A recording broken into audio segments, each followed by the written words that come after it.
Welcome to Board Game Empire. We're going to be showing you a brief overview and review of Vale of Eternity by Renegade Games. So this game is available for pre-order on their Renegade Games website. I think they said it would be out March 2024. I don't believe this is a prototype. I think this is the finished copy, but I'm not completely sure. It feels finished, the copy you get may be slightly different. So we'll just go with it may or may not be a prototype. So basically, we did play this as a 3-player game, but it's just Anthony and I reviewing it, so we're set it up for a 2-player game for this video. So you're going to be dealing out 2 cards for each player, because each player is going to be collecting 2 cards. You place them in the correct element. There is fire, water, earth, dragon, and wind.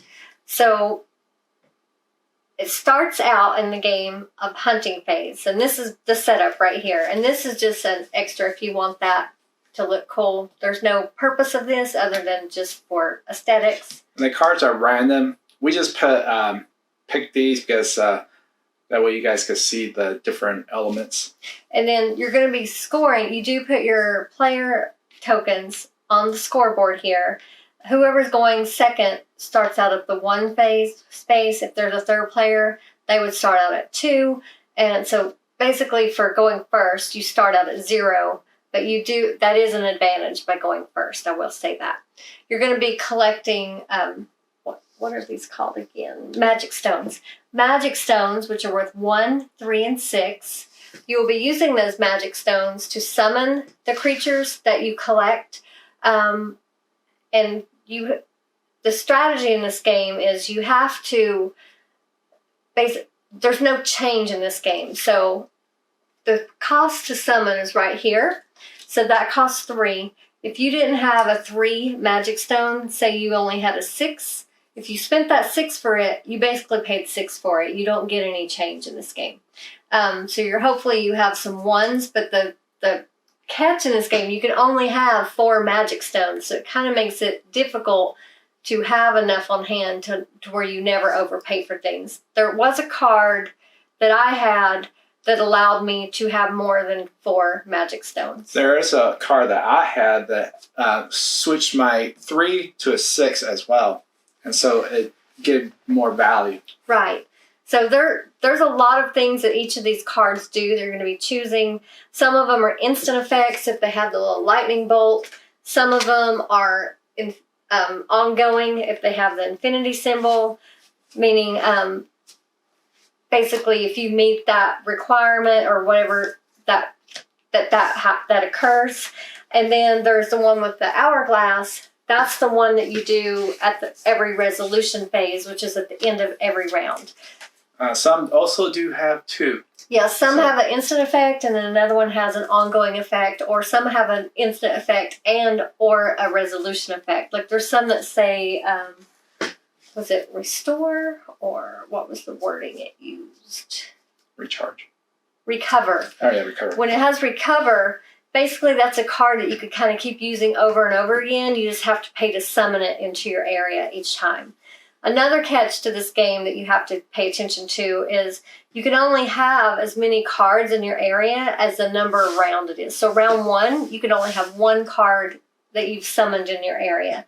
Round 2, you could have up to 2 cards and so forth. So it ends at 10 rounds or until someone gets 60 points, whichever one happens first. But so you're going to be choosing cards, whoever went first. So say I'm going first. I'm going to look at all these cards and see which one I think I would want the most. Place my token on it.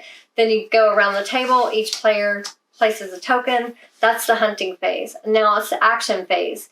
You have 3 things you can do. You can, make sure I'm telling you right, you can sell a card. You don't have any cards in your hand to sell right now, but you could sell any of these that you have that you've chosen.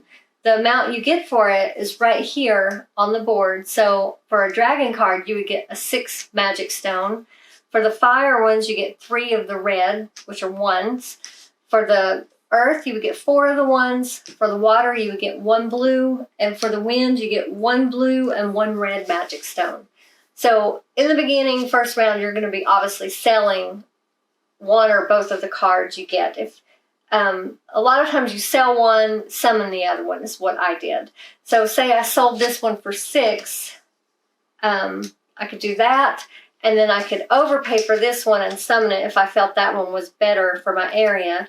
Or I could just do the opposite, sell this one for 3, and it would give me enough to summon the dragon card. I will tell you the dragon cards do seem to be the most powerful in the actions you can do, but this one's an instant action. You get to discard this card and summon another dragon card for free. So if you wanted to get a better one than this one, but I don't know if there's... Yes, a lot of the dragons are normally 10 or higher. Yeah, so it's... and that you can sell a card. When you summon a card, I just showed you, you pay the cost, stick it in your area. You could also remove a card, but that does cost you the equal to the number of the current round. So if it's round 2, it's going to cost you 2 magic stones to discard that card. If you want that one out of your area and you have another one you want to put in it, then after that you have your resolution phase, and that's where you resolve anything with that hourglass symbol right here. You get to do that. I had some really good ones that played off of each other. I was able to collect 5 points or more every round at the end of the round because mine were based on how many other hourglass cards I had. I could collect a point for that. Another one was discard one of my red magic stones for 3 points or something like that. And I had several that got me points for if I had certain cards in my area or certain magic stones. So yeah, I was collecting 5 points every turn. Yeah, and then I was collecting 4 points for mine was pretty much end game cards. And then I finally at the end, but she was already far ahead. I got a card where, because I already previously had a card which switched this to a 6, and then also where I could get one for free for the recharge. And then I was able to switch my the blue ones for 6 points. But so I was getting like 11 points at the end, but it was at the last, I think 2 or 3 rounds. It didn't give me sufficient enough to catch up to her. Yeah, Quentin had a card where he was able to steal a point from someone every turn. I was so far ahead of him, even with him stealing a point from me every time, because I got lucky. Well, it wasn't luck, it was the cards I chose, but I figured obviously my strategy worked. I know next game I won't have such an easy win because they now know how I won. But I was just dominating the whole game because they were getting maybe 1 or 2 points every few rounds. Yeah, you started dominating after the 5th round.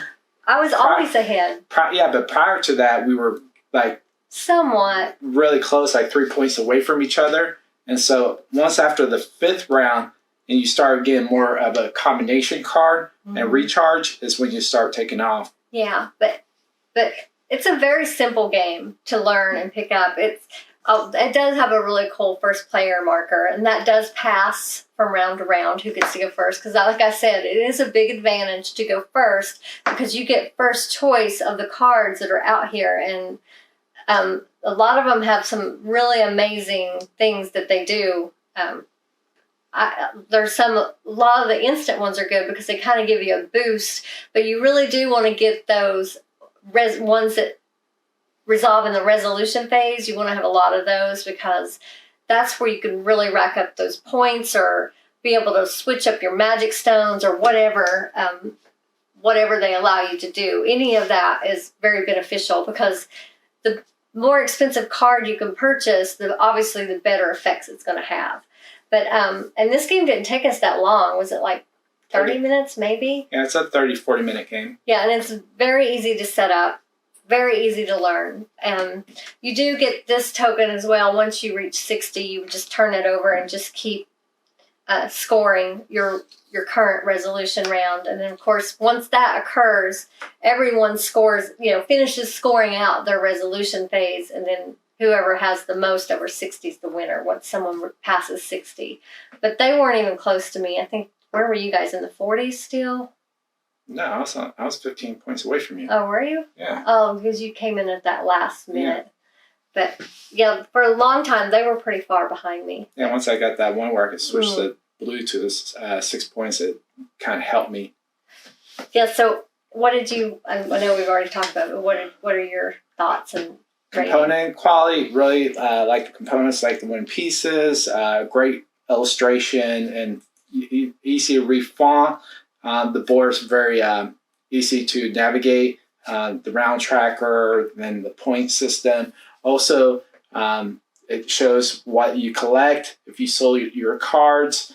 The game's pretty easy to understand. Really like the components. So mechanics, I really like the mechanics. There's so many combinations and ways to strategize in this game. There's so many combinations, and you could just keep building on it.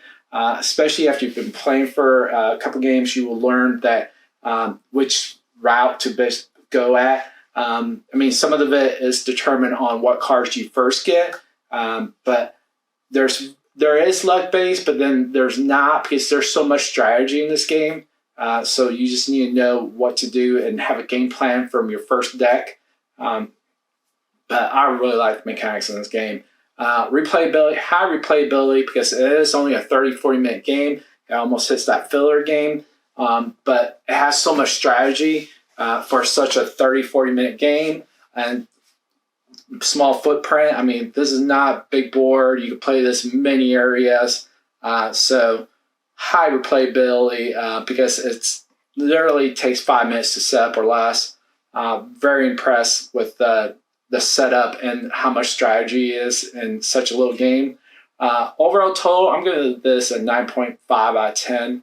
I really like this game. The combination is one of the best combination of where you could you could just keep scoring from different cards that I've seen in any game. I hope they implement this in bigger games. Just even if it's a side game, or because a lot of the games nowadays, they're huge and they have different aspects of each part. But I really enjoyed the way this game where you could do combinations. So 9.5 out of 10, highly recommend. Highly recommend. Yeah, I really enjoyed this game. I do notice we forgot to put the little round tracker on when we were doing we were set this up really quick for the video. We played this a day or so ago, but I know Quentin really enjoyed this game too. I can't remember what he said his 9. score. His score was a 9. Yeah. My score is a 9. I love this game. This will definitely make it to our table quite often because it's so. We do have family on Fridays.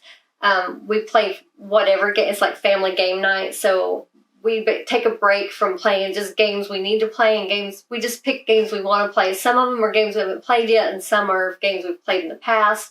This will definitely, I know, be chosen several times because it is so easy to set up and quick to play. So we usually play like three games in that night. So we try to not pick games that are really long, but I really enjoy this. Even if I hadn't won, I would still really enjoy this game because it is so strategic. You can go so many ways with this. There's so many different ways you can win. And I can see how when we play it more, how our strategies will just evolve. And because you can stack up these cards where they play off of each other. And there's so many things you have to think about because you are limited to whatever round it is. To how many you can summon in your area, so you got to think about that, like how which card do I want to play next? Because I can only play up to two. You can summon up to 2 cards each time, but again, you're limited by the round. I was always had the max cards almost every time. I think there was only one time I didn't have the max cards, and I always had another card I was waiting to summon. But then you're adding 2 more. Each round during the hunting phase, so then that might change. It's just, there's just a lot to it. Even though it's simple, but with a lot of strategy. And I do like that it does have the limitations of the stones and the rounds, because that makes it even more strategic, in my opinion, because you have to be more selective of which cards you're going to keep and sell. But yeah, we all thoroughly enjoyed this game, and so we will put the link for where you can pre-order it. Let me see how much it's pre-ordering for. It's $35, so that's these days that's very affordable for a game. And like he said, this is one you could definitely carry with you, like if you go to friends to play games or something. I mean, this would be an easy one to take, and it doesn't take up a ton of table space. But yeah, I could see this being a favorite in a lot of gaming groups. So hopefully this video helped you to decide whether this is a game you want to add to your collection. Again, we will put the link in the description for you. Please give this video a like. Feel free to leave any comments or questions. If you're already subscribed, thank you so much. If not, please subscribe to our channel. Thank you again for watching, and we look forward to seeing you next time.